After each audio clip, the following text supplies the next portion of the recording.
Chapter 17, Integrated Marketing Communications. It all must work together. Consider a brand in integrated marketing communications like yourself and your body. All the pieces are moving, right? Think about it, okay? We're going to continue on and look at how a marketer and a brand needs to ensure all of the pieces tie seamlessly together for the consumer. So every single time a consumer sees a brand or promotion, it breaks into awareness, interest, desire, and action. We're going to talk about the AIDA model a lot today. Consider Coca-Cola. This is the Coca-Cola brand, and actually recently we had an opportunity to visit Coca-Cola for 3 days, where the Executive Chief Marketing Officer worldwide spoke to us about the Coca-Cola brand and the consistency and some of the challenges that they have had. But one piece that they really want to pull in, and you'll see this in many of their new campaigns, is the color.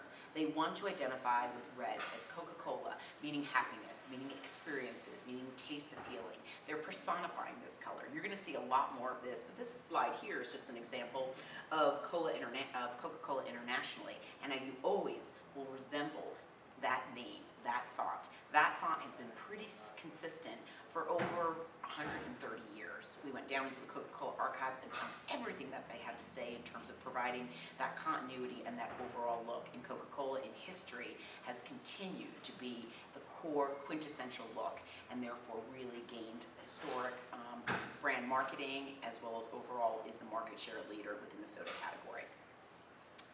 Integrated marketing communications, what are we looking at? 3 key pieces. You've got your customers. So from a brand standpoint, I need to make sure my customers are always seeing the brand and always have that same overall brand voice and brand position. In terms of results, where it needs to be, making sure that all of my tactics really align for ROI.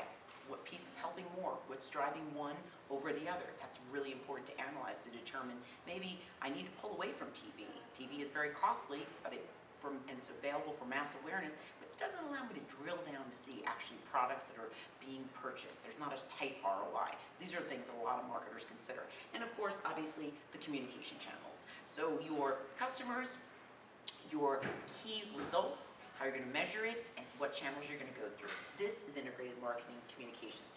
I invite you to click on this link. It is a Jay-Z case study, and one of the best case studies today of how he launched a new album and integrated it in every single component. It's one of the top case studies that I've ever seen, and I think this will help for you to take a look at how, when an album is released, one artist chooses to release it and integrate all different pieces versus other artists that do maybe one traditional channel or venue.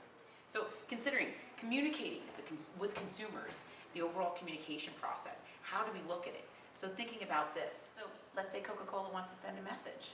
So the official sender of the message is the company. So even if Coca-Cola has a large advertising firm, the Martin Agency, BBDO, McCann, regardless of that, Coca-Cola is the one that's providing the core message. They send the core message through something, through an ad, through a TV commercial, through an online ad, gaming, augmented reality, movies, wherever Coca-Cola decides, and then the consumer transmits that. They decode that message in terms of what Coca-Cola has said and how they take that in. And this is where integration is key. Then the communication overall, when they decode it, then how do they respond? What is the response mechanism, and how does that go through the consumer to receive that? All these key parts in terms of the sender, how it's transmitted and the type of marketing, how it goes through to the consumer in terms of technology, and the consumer at the end of the day and what they receive and how they react. Consider all the noise from the environment. Normally, about 5,000 messages a day. What does a marketer do? Marketers create brand relationships. Marketers want loyal consumers because that is less noise for them to deal with, and a consumer now has brand loyalty. And brand loyalty sits where? In the mind.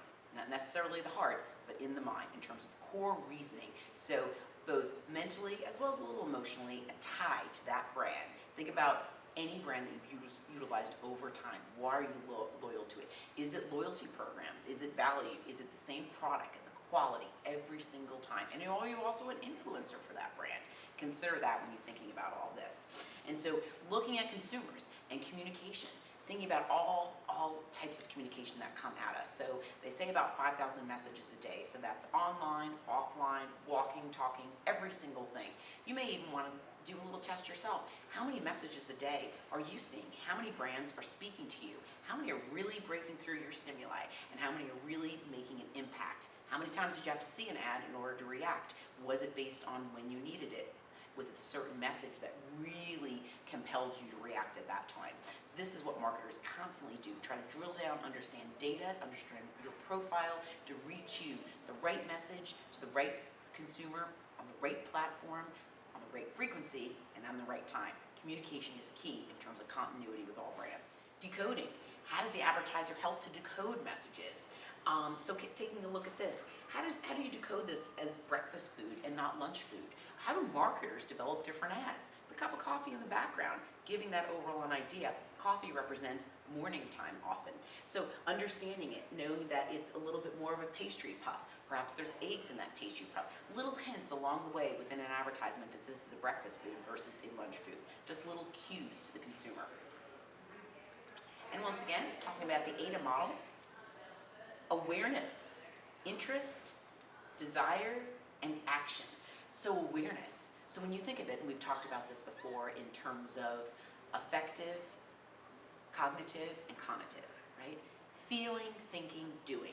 So the AIDA model is very similar in this, in terms of awareness. We need to break through for the consumer. They have to be aware of the product and hopefully feel something about it. And then really moving into from awareness to interest, possibly feeling something, to desire, wanting, the actual desire of wanting and really feeling a need and a want for that product. And of course, action, which is doing, which is actually purchasing the product. So you can see, and you can even look at your own model and things that you purchase. How oftentimes are you in a new AIDA model?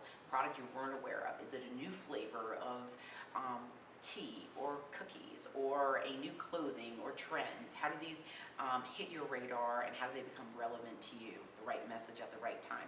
Think of price points that are marketed to you versus possibly other people, friends, parents, sisters, colleagues. Why are you getting marketed a certain way versus others? Because of the profiling model. So where is this in the AIDA model in terms of really understanding and what you're looking at? There's something interesting about this too, as we call the rule of thirds for those photographers that are out there, and really breaking it into a complete picture. But where are all the puppies located? It's all located and brings your eye down to the corner right with the product. So maybe the puppies take you in, but you really look to see where the angle is of the camera as well as the dogs, and it really brings you into that core product. Are they trying to create awareness with this? Possibly interest, possibly desire based on your time frame and where you are right now. Are you in a supermarket and you see this and thinking about it and how soft it is and how puppies are soft? What type of communication and how is that impacting what you feel and your desire to purchase?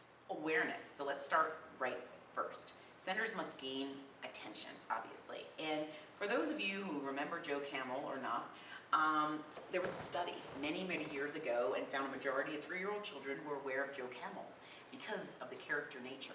So as you'll see in here, a study suggested awareness would lead to smoking. So this actually started a lot of the impact in terms of pulling things out, what children would see and not see, FDA regulations, what the tobacco companies are allowed to do and what they weren't allowed to do.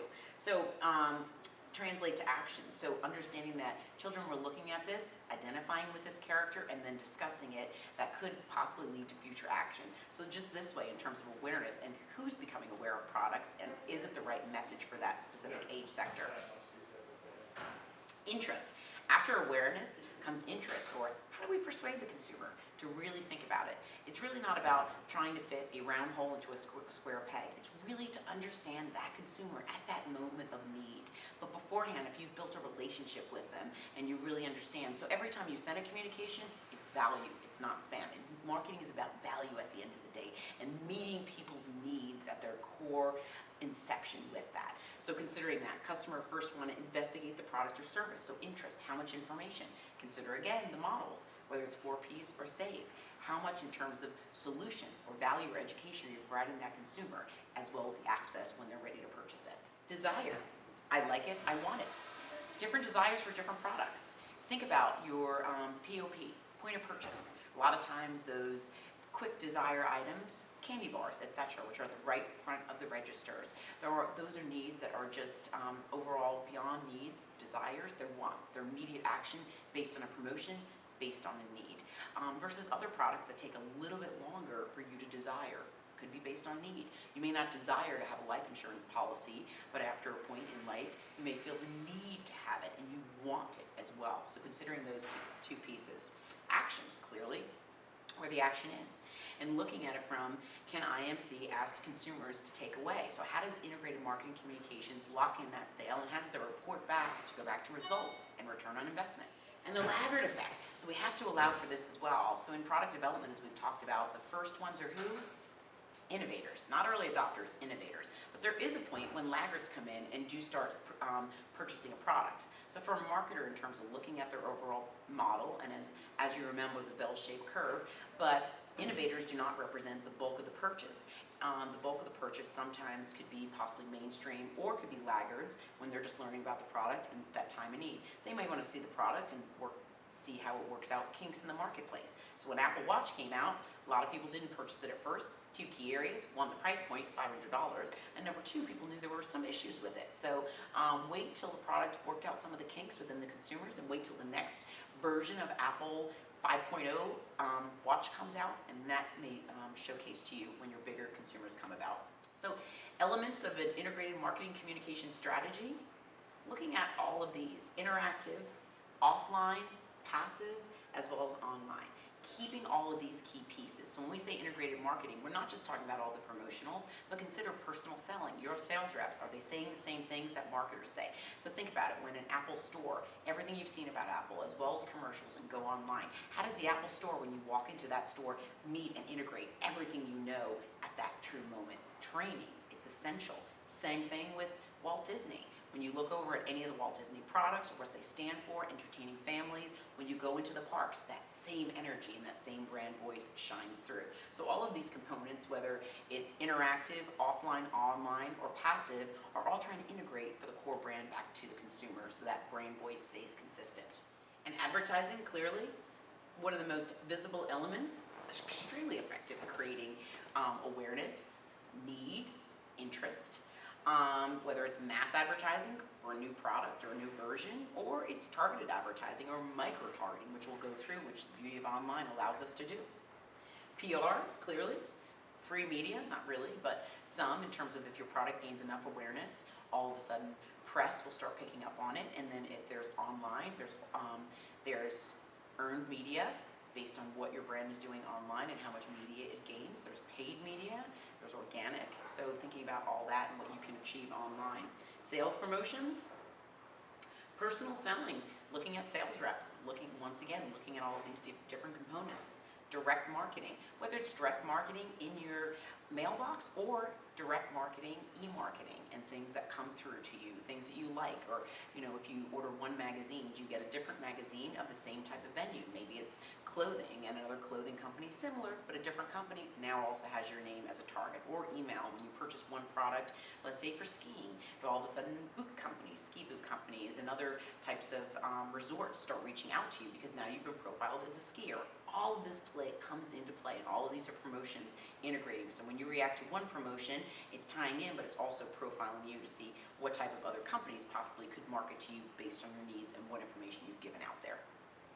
Sponsorships, of course, online marketing, micro marketing, website, blogs, not just marketing and having it in your Facebook feed, but actually understanding your zip code and targeting you. So if Virginia Tech wants to target students outside the state of Virginia that are in high areas that we really want, maybe Pennsylvania or New Jersey, we will purchase those zip codes through Facebook and do a targeted zip code campaign through Facebook with a welcome video. And that welcome video will encourage possibly high school students to look at Virginia Tech and visit our website, so then we can convert them and find out if they filled out a request for information. That's a conversion. Those are results for us. And social media. We'll go more into this as we went earlier on, but social media, digital, mobile, gaming, augmented, marketers are playing across the scene in this. Even one of the biggest marketers, obviously Coca-Cola, their latest is Instagram. They haven't taken on to Snapchat or some of the other new platforms that have come about, but a lot of marketers are looking at these channels now and truly understanding where their brand voice fits in. Other marketers have made some errors. Other marketers are more cautious. So Continue to look and you'll see many, many more marketers that are in your stream, whether it's online on certain social media platforms or other specific messaging apps that are going to come into play, but not in an intrusive way, in a way that they want to further build relationships and hopefully provide value for you. And always remember, setting budgets, which is key, so it could be objective and task or rule of thumb methods, so kind of just going through here. The competitive parity communication budget is set so the share of communication equals that of the share of the marketplace. So if you have 10% of the marketplace, 10% of your budget goes to your communication. Consider it that way. That's one type of budget setting. Percentage of sales. Whatever your sales are, you're going to set it at a percentage. 15% of our sales will always go towards advertising. Or it could be the available budget, which we don't recommend that. We truly recommend more of an objective and task method so you can really measure out what you're spending your funds on. And measuring success, variety of ways. Obviously, frequency, reach, GRPs, website tracking, break even, ROI, RFIs, how much engagement, conversion online, profiling. There's multiple ways. Analytics are a huge, huge billion-dollar industry for marketers, information technology, for marketplaces in general. Many of our alums we find are marketing as well as BIT, understanding the brand but understanding the information behind it, understanding the power of data and how to cluster that and pull it into small digestible points so you understand data and you can actually project the future. You can project what actions will lead to what type of behavior so you do have the ROI that you're looking for, all behind the scenes. And SEO, one other piece of it, once again, online. So is it just clicks? Is it just where your name comes up in your company from an SEO perspective, based on how your website is and how many words are embedded? So if you are a jeweler and you want to have the highest quality diamonds, how many times are diamonds embedded on your website and how many times are people picking that up? What's your overall search engine optimization ranking on Google when you type in your company's name? How strong is it? Can you pay to get a better positioning? Yes, overall you can, but you have to remember in terms of SEO and as it goes into API and how your brands come up on that overall ranking. So just some other areas that way. This slide here, just a quick example, but it's click-through rates. So in terms of ROI, return on investment online. Consider you're the marketer and you have purchased some advertising online for two different sneaker stores. So let's say you're the brand manager for Nike. You have ads at the sneaker store and you have ads at New York City Sneakers, both on their online presence. The cost for a sneaker store for you to have an ad is $10 a day. The cost for New York City Sneakers is $25 a day. Considering the sales overall, sneaker store, about $35 a day versus New York City, $40 a day.